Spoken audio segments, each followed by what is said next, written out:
Hi everybody, welcome to another video. As you will have seen from the B-roll leading up to this, I am currently on the coast, my favourite place on the North Norfolk coast, Cromer. I'm actually in Norfolk for a week dog sitting for my parents, so it's a good time with the use of my dad's car, albeit challenging, more in a minute, to try and get a day, maybe two, to the coast. But given the drive this morning and how my Fibro has reacted to it, not sure about second day. What I might do when they get back on Friday is have Saturday in Norwich, go by bus rather than having to drive. The main issue with my dad's car is it's manual, so I'm having to use my left side, movement of my spine, etc. So it's all additional work rather than just driving the automatics that we've got as a family at home. So I've come to the other side of the pier from where I parked the car up on another cliff. I had to pop into town to check a couple of bits out in some shops for some people, but I think what I'll do first, I will have lunch, lighten my load a little bit. I'm trying to travel light, so I've got a new bag that my son has brought me with a couple of bits and pieces in, my backpack with my lunch. I think I'll lighten the load by having that, and then what I'll do is I'll take a wander back along the promenade and maybe up and down to grab some shots, do a bit of candid street style photography, capture what I see. And the tide is actually coming in, so it should be in about 4 o'clock. So if I'm still here, I'm hoping to do a bit of long exposure, have a practice with that, and maybe some infrared by the pier. Okay, so to start with, I'm going to be using my 40D. Got my 50mm f1.8 lens, and I've put a polarizer on the front because we've got a clear blue sky day. I've also got my fisheye lens. I'm not sure if I'm going to use that, might do if I go down on the sea, on the sand. And I've got my 18 to 55 in my rucksack, just in case I do some wide later.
So it's the morning after my day in Cromer, and I tell you what, I can't do that again.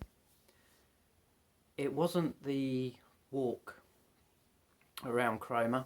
That was very pleasant. Weather was fantastic, as you saw. Couldn't have asked for better, to be honest. It was a lovely warm day. Hopefully I've got some nice shots. I haven't even flicked through my camera. But it was the driving, and in particular having to use a manual gear stick. It's an hour's drive. My parents are an hour, 45 minutes to an hour from the North Norfolk coast. So pretty much for me, with my fatigue, my pain, my spine sensitivity, that is a day out. An hour there, an hour back. Now you add on top of that the driving, then that just adds that extra element. Even as a passenger, when I've been up here with family, I'm here on my own dog sitting, but even with family here, I share the driving with my wife, and it's an automatic. So that makes it a bit easier. It takes half of that strain away, plus not having to move the left side and the extra thinking that goes with it. So today is rough. Now last year, when I was dog sitting for my parents, about September, beginning of September, I was in a better place. I managed to go to the coast 2, maybe 3 times with a day or 2 in between each one. But this is going to be my only day of getting to the coast by myself. Went with my parents the day after I arrived because the weather was looking so bad for the next few days that we decided to go and get a walk on Wells Beach. Since the virus in February, where regular readers of my blog and viewers of my videos will know, my function has dramatically declined. The sensitivity in my spine, had really acute back pain episodes where I can barely move to get out of a seating or standing position, but once I do, it starts to ease up. My brain today, my face is almost completely numb. My brain just feels like it's been fried, and I know it's down to that additional movement. So the next 3 days, while my parents are away, they're back in 3 days time in the evening. I'm just going to be based locally. That's all I can do, and it's accepting that with Fibro, what you can and can't do. Had a great day yesterday. Hopefully got some nice shots. Hopefully you enjoyed seeing the video and the images that I took. Gives me practice in a different location, grabbing a coffee, staring out to sea. Who wouldn't love that? And I also had to accept while I was there what I couldn't do. So it's always tempting to kick off my shoes and go barefoot on the beach. The tide was out, or was coming in, but it was out enough to go and walk on the beach. But I knew that the manual controls of the car, the gear stick, and the impact that would have with the drive home, I had to save what I had in reserve. Walking on the sand, that additional movement of my spine, etc., would have just made things a whole lot worse. So I wasn't able to do that, and it's accepting that. But I did have a lovely day at the beach. Hope you enjoyed the video. I'm now going to spend a couple of days just walking locally. Probably go out and do some street photography. As you can see, probably see behind me, the weather is completely different to how it was in Cromer yesterday. Another wet day, the British summer, eh? Yeah, I might do some street photography around Swaffham where my parents live, and when it cheers up later in the week. And I'm going to save what energy I do have and what function I do have for a day trip to Norwich on the bus. Once my parents are back, I'm planning on Saturday to do a trip that I was hoping to do last Saturday, actually my birthday. I was planning to go into Norwich, have a walk around with my camera, and just enjoy the day there, but that got rained off, far too wet. This Saturday's looking better, so I'm going to get the bus, an hour's ride. That takes a lot of the strain out of things. Anyway, I hope you enjoyed the video. If you did, and you like my content, please like and subscribe. It really helps me out. and share with anyone you think might be interested. And I'll see you again soon. Take care.